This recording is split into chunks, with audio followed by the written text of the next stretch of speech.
बिस्मिल्लाहिर्रहमानिर्रहीम। अस्सलाम वालेकुम माय यूट्यूब फैमिली। आज की रेसिपी है बेहतरीन सी मुहर्रम स्पेशल रेसिपी है, जो चोंगे की रेसिपी दे रही हूँ मैं।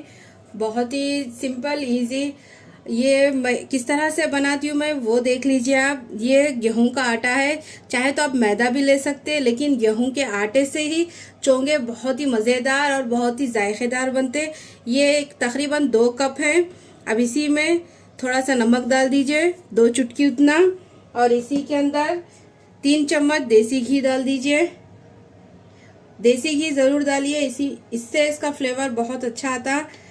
और आप ज़रूर ट्राई कीजिए मेरी ये रेसिपी, आपको पसंद आएगी इंशाल्लाह। अब इन सभी चीज़ों को अच्छी तरह से मिला लीजिए। सिंपल है। अब इसको बास जना ना गुड़ के शीरे से भी बनाते और बास जना शक्कर से बनाते। अब मैं इसकी रेसिपी आपको अपलोड कर रही हूँ कि शक्कर से किस तरह से बने जाते वो बता रही हूँ मैं आपको। अब ये आटे में अच्छी तरह से मिला चुकी हूँ मैं। ये देखिए किस तरह से मिल चुका है। घी पूरा अच्छी तरह से मिलना चाहिए, एक मुट्ठी बनना चाहिए। तब तक इसको अच्छी तरह से इस तरह से करके मिला लीजिए, जिस तरह से मैं मिला रही हूँ उसी तरह से देख लीजिए। अगर आपको घी कम लगा तो थोड़ा सा आप डाल सकते, लेकिन 3 बड़े चम्मच काफ़ी है। देखिए मुट्ठी बन रही तो समझ जाना कि आपका घी बराबर है। अब इसको एक सॉफ्ट डो बनाएंगे, ज़्यादा सख्त ना ज़्यादा मुलायम, मीडियम। जिस तरह से पराठों को जैसा डो लगाते हैं उसी तरह से बनाइए आप। जिस तरह से पराठों को एकदम से थोड़ा सा मुलायम मीडियम जिस तरह से रखते हैं ना, उसी तरह से ही बनाइए। थोड़ा थोड़ा पानी डाल के इसको गूंद लीजिए, एक सॉफ्ट डो बना के रेडी कर लीजिए। बहुत ही सिंपल रेसिपी है, इजी है, झटपट बन जाती, बच्चों को भी पसंद आ जाती, बड़ों को भी पसंद आती। आप किसी को भी दे सकते हैं। ये अब मुहर्रम में बनाए जाते हैं ये रेसिपी। अब एक सॉफ्ट डो बना के रेडी कर लीजिए। देखिए अच्छी तरह से गूंद चुका है। अब इसी के ऊपर मैं 1 चम्मच और घी लगाऊंगी। थोड़ा सा लगा के इसको अच्छी तरह से और थोड़ा सा नीट कर लूंगी, एकदम से मुलायम, और आटे को कर लूंगी मैं अच्छी तरह से गूंद लूंगी। लेकिन ये देखिए इस तरह से सॉफ्ट होना चाहिए, ज़्यादा सख्त ना ज़्यादा एकदम से पतला, मीडियम सा डो, मुलायम सा डो होना चाहिए। देखिए ये अच्छी तरह से नीट हो चुका है और इसको ज़्यादा कुछ ताक झाक करने की ज़रूरत ही नहीं है। तकरीबन इसमें 2 कप मैदे 2 कप आटे से ना आपके 5 से 6 चोंगे आराम से बन जाएंगे और बहुत ही झटपट बन जाते हैं। देखिए डो रेडी हो चुका है। अब इसके छोटे छोटे पेड़े बना लीजिए। आप चाहे तो इसको रेस्ट भी दे सकते, चाहे तो आप डायरेक्ट भी बना सकते हैं। लेकिन अब ये आटा अच्छी तरह से गूंद चुका है ना, बराबर है। 1-2 मिनट के लिए इसको रेस्ट पे रख दूंगी, फिर मैं इसमें क्या क्या चीज़ डालूंगी वो भी बताऊंगी आपको। अब देखिए ये सूखा हुआ नारियल है, पूरा 1 बट्टी है, ये ले लीजिए। पूरा साबित जो एक रहता है ना वो ले लीजिए। और साथ ही में थोड़े से बादाम है, थोड़े से काजू है, इलायची पाउडर है और थोड़ी सी खसखस है। देखिए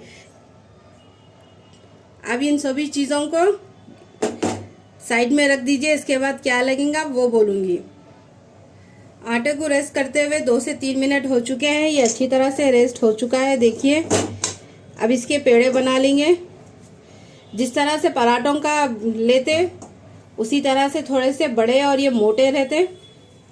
देखिए ये साइज के बराबर है और ये ज़्यादा पतले नहीं बनते, थोड़ा सा मोटे ही बनते।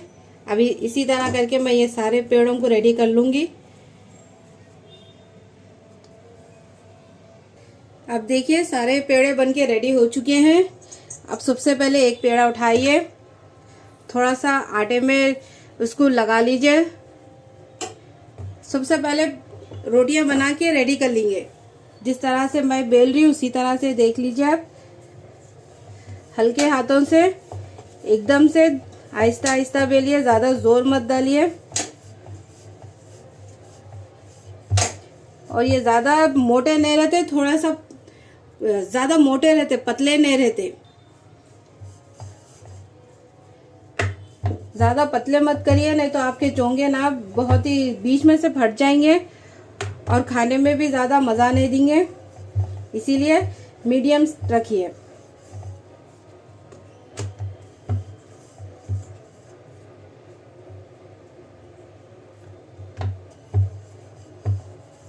देखिए बराबर है ये रोटी। रोटी की थिकनेस देख लीजिए आप, परफेक्ट है ये। अब मैं इसी तरह करके सारे रोटियों को बना के रेडी कर लूँगी। देखिए सारे रोटियां बन के रेडी हो चुके हैं। अब रोटियों को क्या करेंगे, थोड़ा सा सेक लेंगे।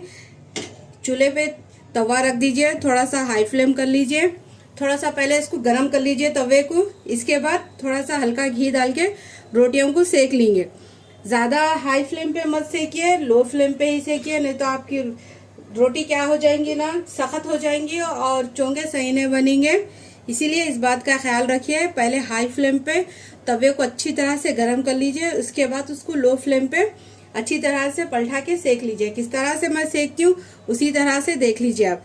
अब फ्लेम को कर दीजिए लो। अब इसके ऊपर थोड़ा सा घी डाल दीजिए और इसको ना देसी घी में ही बनाइए। अब ये रोटी डाल दीजिए। अब एक तरफ से अच्छी तरह से पूरे बबल आ गए तो इसके बाद उसकी साइड चेंज कर लीजिए। देखिए एक साइड अच्छी तरह से सीखने के बाद साइड को चेंज कर लीजिए। थोड़ी सी ये बहुत ही नरम होने की वजह से ये टूट गई बीच में से, कोई बात नहीं।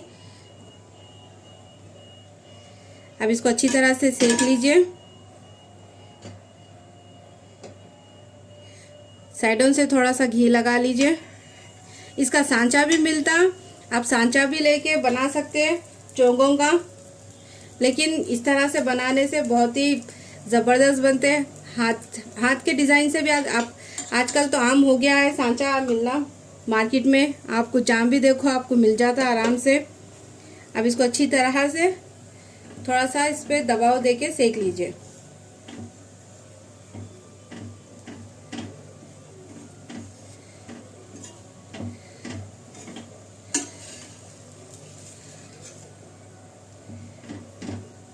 अब इसकी साइड बदल लीजिए। अब इसको अलट पलट करके पलटा के अच्छी तरह से थोड़ा सा कलर आने तक इसको अच्छी तरह से पका लीजिए। पराठे को सेक लीजिए और थोड़ा थोड़ा घी डालते जाइए। आप ज़्यादा मत डालिए, लेकिन बाद में भी डालना पड़ता, इसीलिए थोड़ा सा ही डालिए। बस हल्की हाथों से ही सेक लीजिए। लो फ्लेम पे आराम से सेके जाते हैं आपकी रोटियां। ये आप टेंशन मत लीजिए ये टूट गई, किस तरह से बनाएंगे चोंगे अच्छे नहीं बनते, ये मत सोचिए, परफेक्ट ही बनते। क्योंकि इसमें घी डाले ना, इसलिए इसमें एकदम से मोइन पना आ जाता, मुलायम पना आ जाता, इसीलिए इसके चोंगे भी अच्छे बनते हैं। इसका डिज़ाइन भी बताऊंगी मैं इंशाल्लाह आपको। पहले इसको सेक लेंगे, इसके बाद फिर किस तरह से बनाती हूँ वो भी देख लीजिए।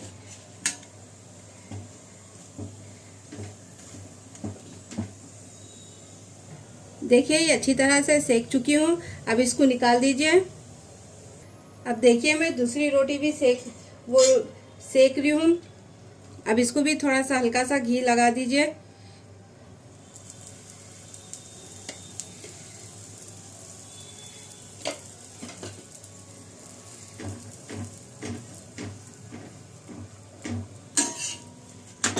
जिस तरह से थोड़ा सा बबल्स आ गए, थोड़ा सा इसका कलर चेंज हो गया तो ख़त्म, निकाल दीजिए। रोटी को साइड पे रखते जाइए। सारे रोटियों को इसी तरह से बना लीजिए। इसके बाद इस पे किस तरह से डिज़ाइन देते हैं वो भी बताती हूँ आपको मैं। लेकिन इसका सांचा भी मार्केट में मिलता है चोंगों का, आप चाहे तो वो भी ले सकते हैं या हाथ से भी डिज़ाइन दे सकते हैं। आपकी मर्जी, आप कैसा देना चाह रहे हैं वैसा दे सकते हैं। देखिए ये रेडी हो चुकी है। अब इसको निकाल दीजिए, साइड में कर दीजिए। अब इसी तरह करके मैं सारे रोटियों को रेडी कर लूँगी। देखिए सारे रोटियां बन के रेडी हो चुके हैं। अब एक प्लेट ले लीजिए। अब जिसमें बना रहे उसी में रखिए। अब देखिए अब ये रोटी को इस तरह से, जिस तरह से मैं डिज़ाइन बता रही हूँ उसी तरह से करिए। थोड़ा सा ये गर्म ही होना चाहिए, तभी आपके डिज़ाइन परफेक्ट बनेंगे। ये बहुत गर्म है, लेकिन गरम गरम में ही करेंगे तो आपके ये डिज़ाइन आसानी से बन जाएंगे। आपको अगर आपको इससे नहीं बनाना है, आपको नहीं पसंद, तो कोई बात नहीं, मार्केट में भी चोंगों का डिज़ाइनर मिलता, वो भी लेके बना सकते हैं आप। अब इस तरह से कर लीजिए, आराम से बन जाते, कोई जल्दी नहीं है, आराम आराम से बनाइए आप। इससे भी बहुत खूबसूरत डिज़ाइन आ जाता हाथ की मदद से भी। देखिए अब इसी तरह करके मैं ये सारे डिज़ाइना बना के रेडी कर लूँगी।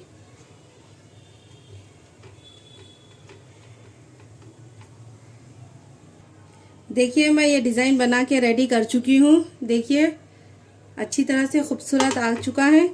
अब इसी के ऊपर थोड़ा सा सूखा हुआ नारियल जो ग्रेट करके रखे थे ना वो डाल दीजिए, और जिस प्लेट में बना रहे उसी में रखिए आप। और थोड़ा सा इलायची पाउडर भी डाल दीजिए, इससे इसका फ्लेवर भी अच्छा आएगा और खुशबू आएगी। और थोड़े से काजू बादाम अगर डालना है तो डालिए, कोई बात नहीं, तो स्किप भी कर सकते हैं आप, आपकी मर्जी। और थोड़ी सी खसखस डाल दीजिए, और ये ज़रूर डालिए, इससे भी इसका फ्लेवर बहुत अच्छा आता, और ये ज़रूर डाले जाती। और अगर आपको शक्कर नहीं पसंद तो कोई बात नहीं, आप गुड़ का भी शीरा डाल सकते हैं, लेकिन मैं ये शक्कर से बना रही हूँ क्योंकि बाज़ जनों को गुड़ नहीं पसंद आता, इसीलिए मैं ये शक्कर से ही बना रही हूँ। मीठा आपके हिसाब से रखिए, कम या ज़्यादा।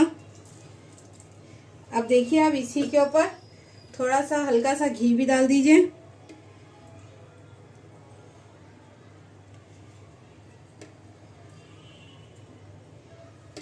अब क्या करिए, आप फिर से एक रोटी ले लीजिए, इसी के ऊपर इस तरह से रख दीजिए, रख के फिर से इसके ऊपर ऐसा रख के डिज़ाइन बना लीजिए।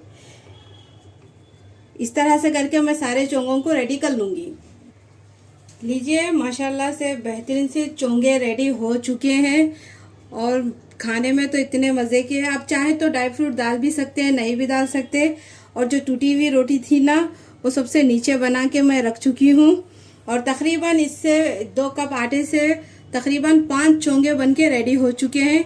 इस मुहर्रम में आप ज़रूर बनाइए, नए साल की शुरुआत कीजिए।